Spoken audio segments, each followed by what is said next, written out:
Welcome to Naked History. You're listening to Unearthed. Rome, the superpower of the ancient world. Why did this spectacular civilization collapse? It is a great mystery what happened at the end of the Roman times. Ancient writers claim a fierce tribe called the Huns attacked the empire in its dying days.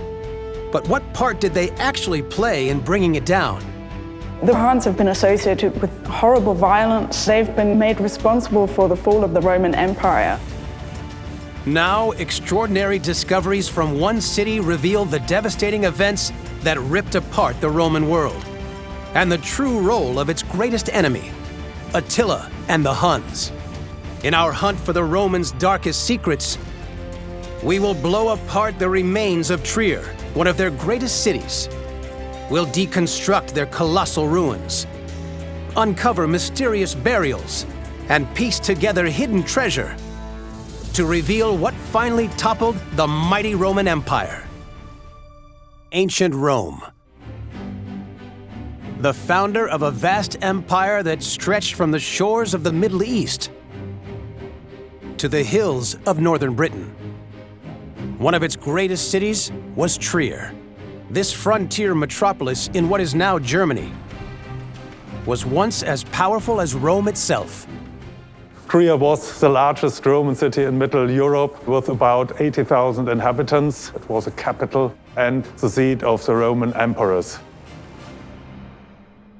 But at the beginning of the 5th century, Trier's world was falling apart. Vast numbers of people poured across the empire's borders, invaders who Rome called barbarians.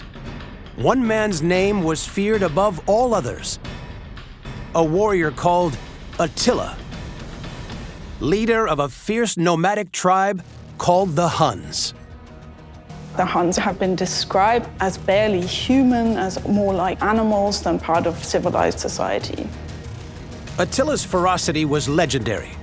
But how much damage did barbarians like him really do to this ancient civilization? Now, investigations from Trier could shed new light on the biggest mystery of all.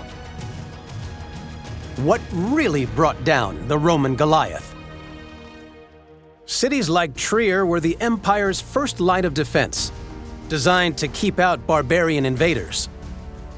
At its heart lay one of 4 massive gatehouses, made from giant stone blocks. This citadel was 4 stories high. At the top, defensive towers dominated the landscape.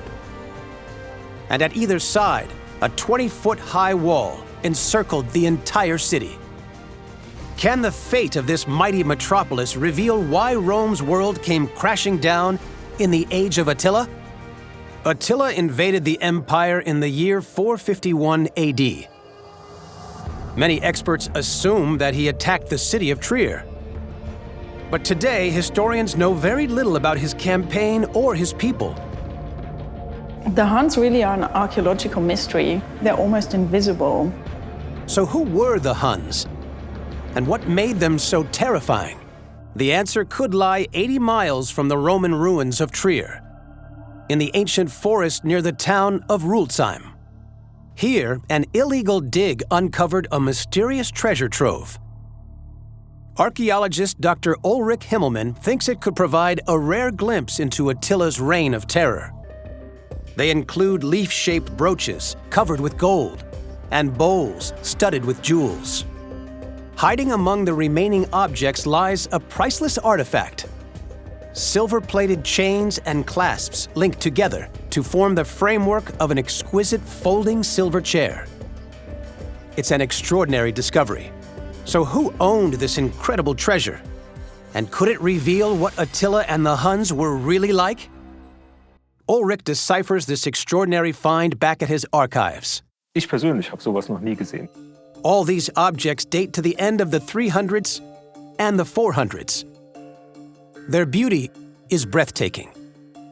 But to Ulrich, the dismantled silver chair stands out from the rest. This Roman chair is dazzling and highly valuable, yet it was found in pieces. The illegal excavation seems to have wrecked a lot of the artifacts. But Ulrich thinks most of the damage was actually done in Roman times. Someone brutally smashed these objects apart before burying them. That means the last person to own this chair was only interested in the value of its silver. These cut marks suggest that this hoard was treated as loot, but who buried it? A clue lies with some of the other artifacts. It becomes clear these other items have come from lands far beyond Roman borders. Finding objects like these inside Roman territory is a complete surprise. Who owned all this treasure? Historical accounts describe lavish tableware like this at the court of Attila himself. This key item suggests that the entire hoard once belonged to the Huns. Roman writers describe the Huns as nomads, driven by a lust for gold and loot. The way this stash was buried suggests that the Huns raced through this area in a hurry. The Rutzim hoard contains over 100 items. Each of them can be tied to lands the Huns invaded. The Huns were horsemen who prized agility and speed. The more success they had, the more spoils of war they needed to carry. Nomadic in nature, the Huns were used to life on the road, constantly shifting to find new lands to graze their horses and cattle. But their warriors relied on moving fast and traveling light. It's possible Attila and his men quickly hid loot in Rutzim as they swept into the heart of the empire. This buried treasure could be evidence of Attila's mysterious people as they attacked Rome's borders. It reveals how, at that time, the Roman world was starting to collapse. Gold-hungry warriors were pillaging towns and cities up and down the Roman frontier. So what had happened to this powerful empire that meant it was losing control to the barbarians? Could a shocking discovery in the heart of the modern city of Trier hold the answer? 1,500 years ago, the Roman Empire was falling apart. Fierce tribes invaded, led by warriors like Attila the Hun. Why was Rome unable to stop them? What had happened to this superpower of the ancient world? The German city of Trier, that was once an important Roman settlement, could hold the answers. Dr. Marcus Reuter is head of Trier's team of archaeologists, scientists, and historians. He wants to find out what was making Roman life here crumble. We do not know exactly how Trier collapsed. It is a great mystery what happened to the city. There are more questions than answers.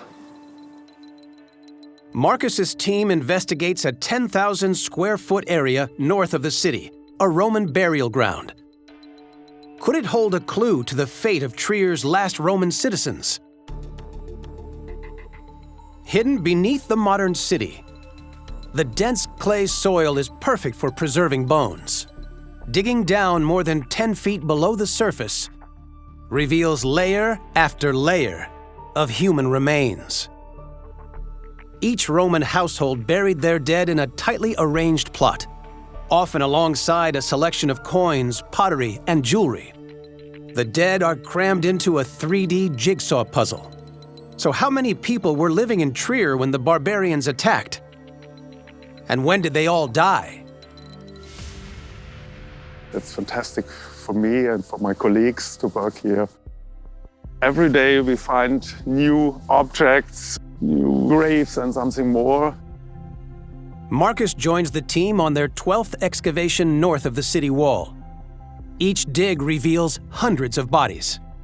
The colleagues find about 150 graves in this part, but it's only a small piece of a much larger cemetery with thousands of graves.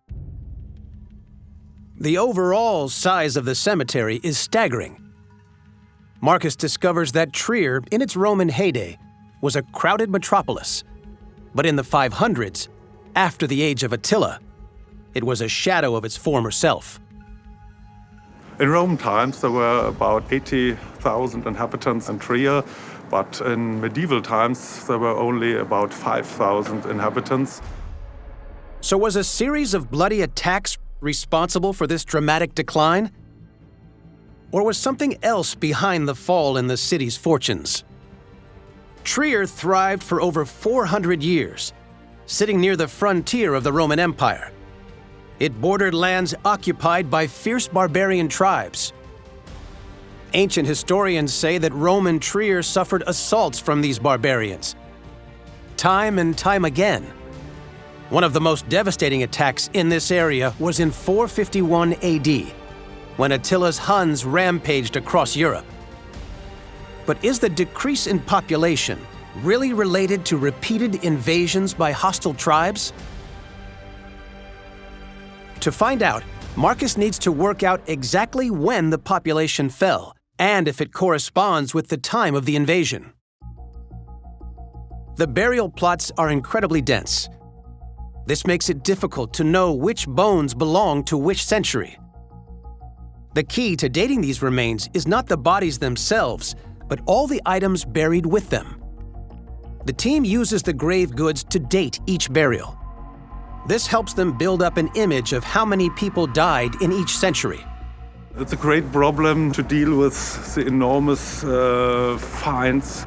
We have much more excavations inside and outside the city, and there are hundreds, thousands of objects, of pottery, of coins, of stones, and much more. The dig team sends all their finds here, Trier's cavernous storage depots.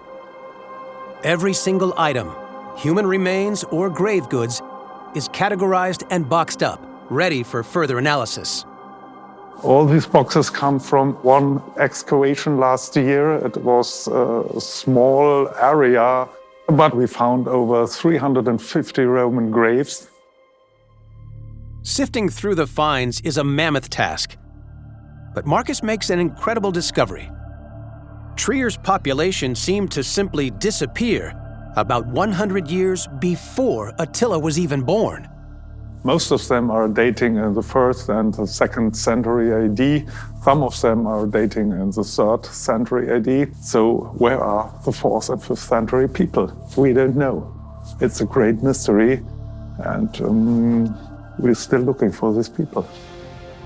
So why did thousands of citizens apparently desert this great city and others like it? Could the answer lie with the man who once ruled from these magnificent buildings? The Roman Emperor himself. The mighty Roman Empire, the superpower of the ancient world. Trier, in present-day Germany, was one of its greatest cities. But why did many of its people disappear before the fall of the empire? And what can it tell us about Rome's collapse? Archaeologist Georg Breitner believes a clue to the city's sudden drop in population lies with its greatest citizen, the emperor. For decades, Trier was his home, as powerful as Rome itself. Trier was in this time as important as Rome because of the presence of the emperor. For these few years, Rome was in Trier. Georg explores the city's Imperial Basilica. Today it's used as a church, but it was built as an audience hall for the emperor. If you see the visitors coming here, and the first word what they say, it's wow. You have no palace room in Rome like this. Trier's imperial residence was huge and impressive. But by the age of Attila, in the mid-400s, the emperor had left. It was bad news for the inhabitants of Trier, so there must be a good reason that he left Trier. This palace basilica dominates the city center. It's the largest surviving Roman hall in the world. It has enough space to hold the city's gatehouse twice over. In the heyday of this imperial megacity, tens of thousands of tiles made from Italian marble covered the floor and stretched up to clad the bare brick walls. Decorative mosaics were intricately inlaid with gold. Watching over it all, the Emperor's throne? Why was it left abandoned?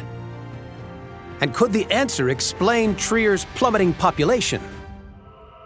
To find out, Georg investigates the huge Roman baths next to the basilica.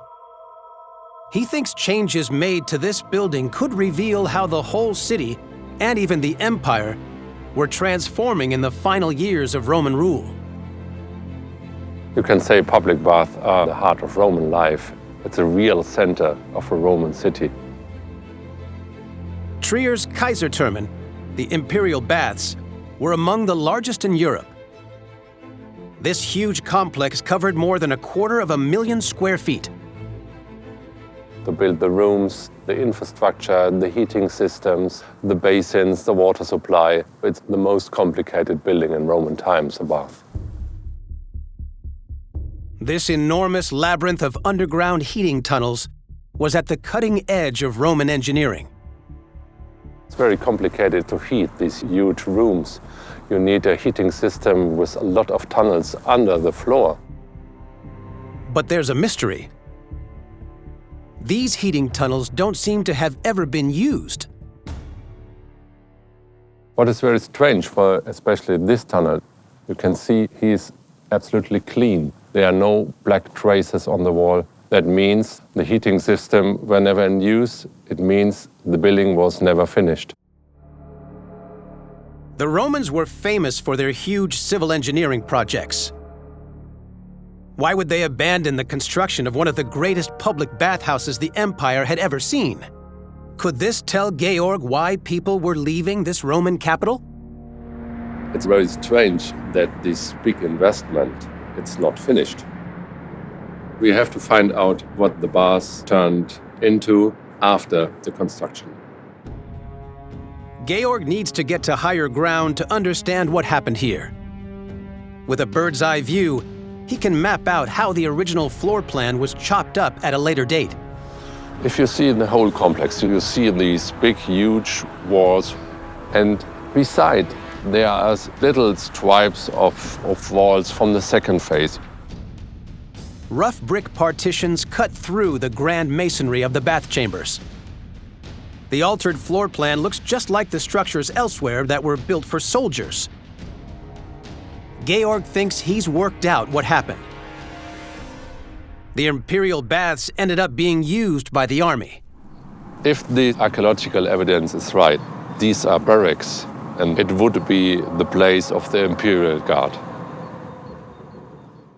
This city's Imperial baths were lavishly designed with luxury hot pools and steam rooms, served by a complex network of underground passages. But spacious chambers designed for the public to relax in were divided up in the mid-300s to make rough accommodation for soldiers. The proximity of the barracks to the basilica means the soldiers were perfectly placed to protect the emperor. These were his personal bodyguards, sworn to defend their leader at all costs, in the most testing of times. This is evidence of dramatic change in Trier.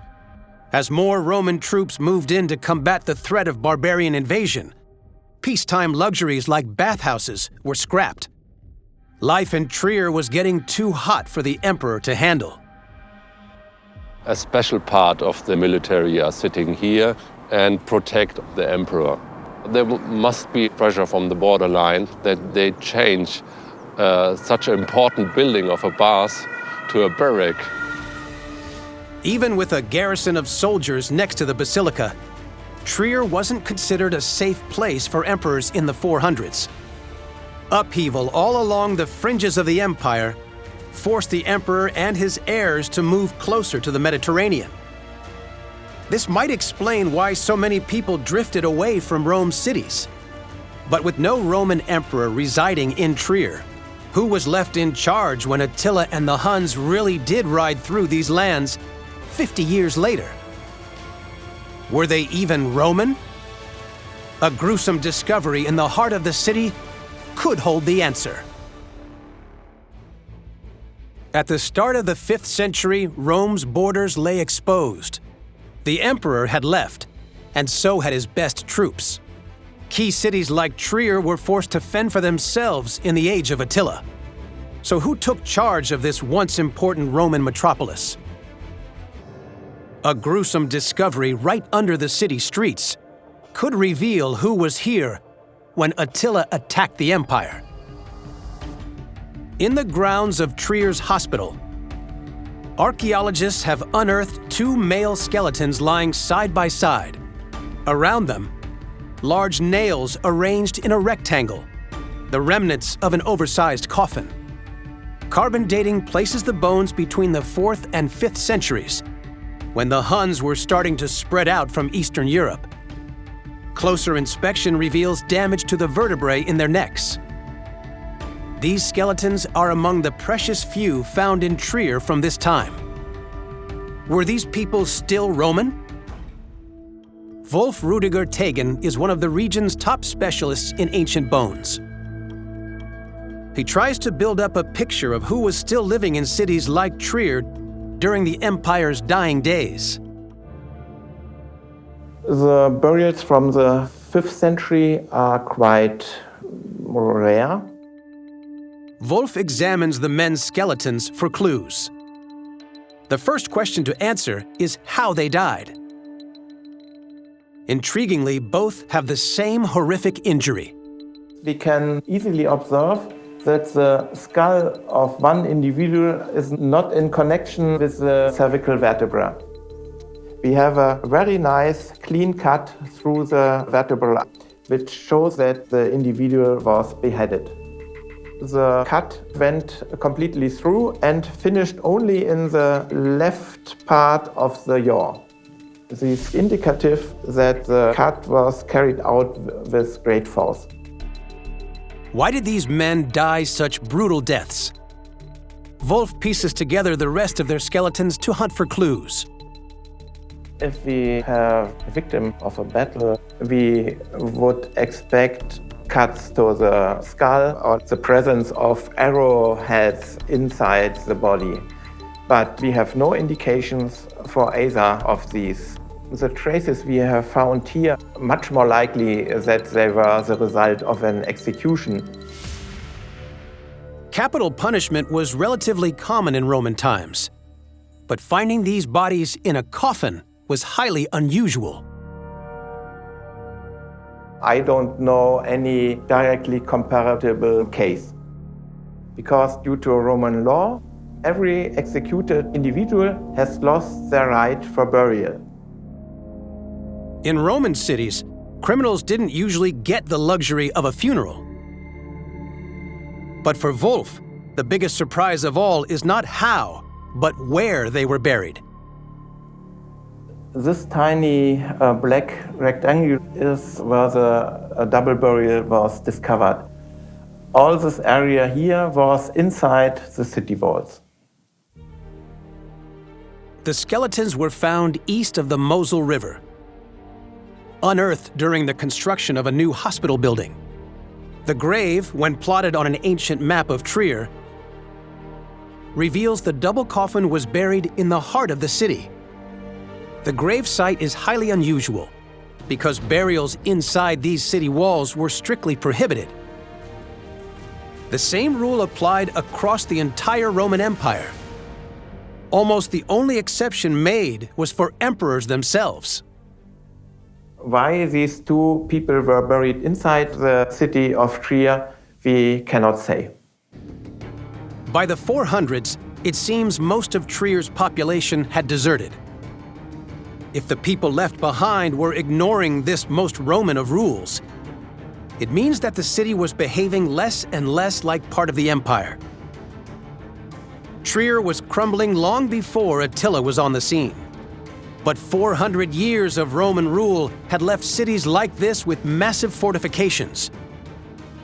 These defenses should have been more than a match for barbarian tribes.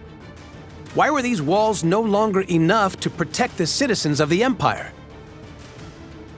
Could the answer lie hidden within this city's massive gatehouse? The demise of the major Roman city of Trier is starting to shed new light on the collapse of the Roman Empire.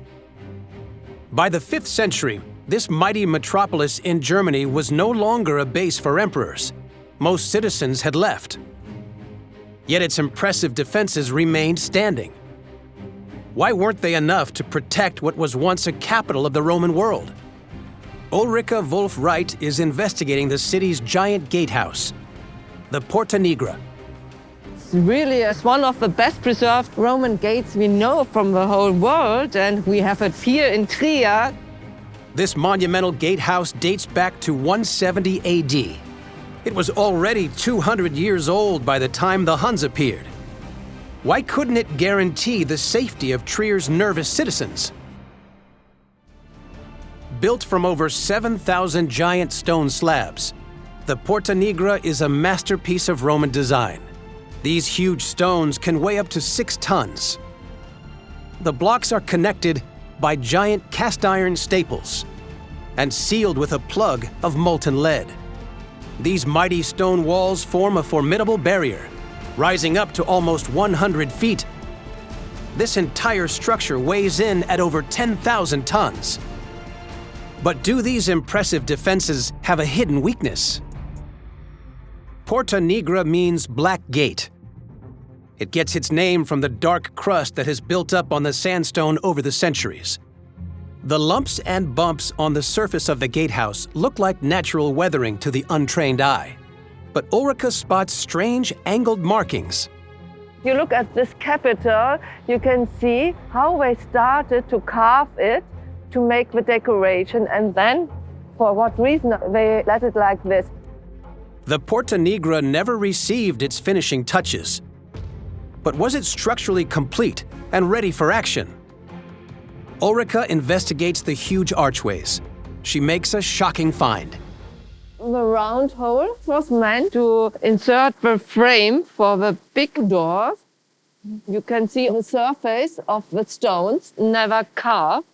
Because of this, they couldn't install the wooden beam, so the door never worked. The Porta Nigra's gates, that should have protected the city, were never actually fitted. I can't understand why we made the holes first and never finished the door construction, so it makes no sense. This is a truly remarkable finding. The Porta Nigra was supposed to be a symbol of Roman strength, solidity, and dominance. But if Ulrika is correct, it could have been almost useless. Suddenly, the key element of Trier's defenses appears to be its weakest link. If the gatehouse needed extra soldiers to protect it, the rest of the city defenses could have been left unguarded. Trier might have been able to repel small hit-and-run raids, but as the Roman frontier broke down, larger invasions posed a serious threat. Attila had an estimated 50,000 men on horseback. Rome's greatest enemy would have overwhelmed this city. Ulrika believes defense was not the main purpose of this massive gatehouse. In the time they built it, they didn't have the need to defend the city because there was no threat. The value of the building was to say, here, we are a strong city, we have enough money to build a gateway like this. Originally, Trier's best defense wasn't a high wall or a mighty gatehouse. It was the appearance of power. Cities like this were designed to promote Rome's sense of greatness. But with little to protect them, people started to leave. And those who remained seemed to act less Roman. Did some people even welcome the invaders instead of resisting them? Could the answer lie with human remains found over 500 miles away, in the land of Attila and his Huns? In 451 AD, Attila the Hun launched a major invasion of the Roman world. But this empire was already coming to an end. Cities like Trier were in huge decline, their people disconnected from a distant emperor. But did the Huns who were attacking the empire also contribute to its fall in a very different way? The answer could lie hundreds of miles to the east, Hungary. Attila's base of operations in Europe. In the 400s, this was a wild land, beyond Rome's borders. Could it reveal more of Attila's secrets? The Huns are kind of an archaeological mystery. Historically, we know that they had an enormous impact on this part of the world, but archaeologically, they're almost invisible. In the capital city, Budapest, archaeologist Suzanne Harkenbeck searches for evidence that Huns and Romans might have coexisted peacefully in many places. She examines some very strange human remains. One thing that is associated with Huns is skull modification. A tradition that set Huns apart from Romans was their practice of binding the heads of their children. This caused them to grow to a point at the back. When you look at this skull, it doesn't look like you or my skull normally looks like. They used quite tight bandages to bind the shape of the skull of babies to give them this elongated forehead and high crown of the head. Suzanne uses the latest technology to measure the chemical makeup of human bone. She compares skeletons found buried in Hun territory with those found 100 miles away in Roman lands. She suspects that in the age of Attila, the two groups were actually turning into one. Incredibly, Suzanne is able to take a minute amount of bone and teeth from someone who died over 1,500 years ago and work out where and how they lived. Let's say if this person moved around during the time when their wisdom tooth was formed, they might end up with different isotopic signatures in this tooth and in this tooth. And in this way, we can then track whether they moved in between the time when one tooth was formed and another tooth was formed. The traditional view is that civilized Romans and savage Huns lived very different lives and only came into contact during conflict. But Suzanne's findings have completely turned that view around. We expected a very significant difference between the people buried in the Hungarian plain and the people buried on the Roman side. But actually, it turned out that they were quite similar. Suzanne's work reveals that by the 5th century, the Romans were moving around just as much as the nomadic Huns. Even their diets were similar. There were people on either side of the frontier that were engaged in farming, but also in nomadic animal herding. That was the case irrespective of whether these people lived on the Roman side or far out in the Hungarian plain. The results prove that in the 50 years before the reign of Attila, the border was not always a place of war. The lifestyles of some Romans and Huns were merging. The Roman Empire was losing its identity and its grip on its people. This kind of mixing of lifestyles showed us very clearly that we can't say, here were the Huns and they were awful and violent. Instead, we see that people appear to have mixed quite a lot. They appear to have learned from each other. They adapted to each other's lifestyle. It appears the Huns' greatest impact on Rome wasn't from their marauding raids. It was from the social upheaval they caused. This new evidence suggests very strongly that the Huns had a huge impact on the populations along the late Roman frontiers. As the Huns' territory grew, they also displaced other barbarian tribes, forcing them to spread into Roman lands. Attila the Hun was one of the greatest warlords of the ancient world. But by the time he and his armies crossed the Rhine, cities like Trier were already changing. Later historians mostly blamed Rome's misfortunes on villainous figures like Attila's Huns. The Huns, over the course of history, have received a really bad press. They've been described as barely human, as more like animals than part of civilized society. In reality, it wasn't the swift and savage attacks of warriors like Attila that caused Rome's borders to crumble.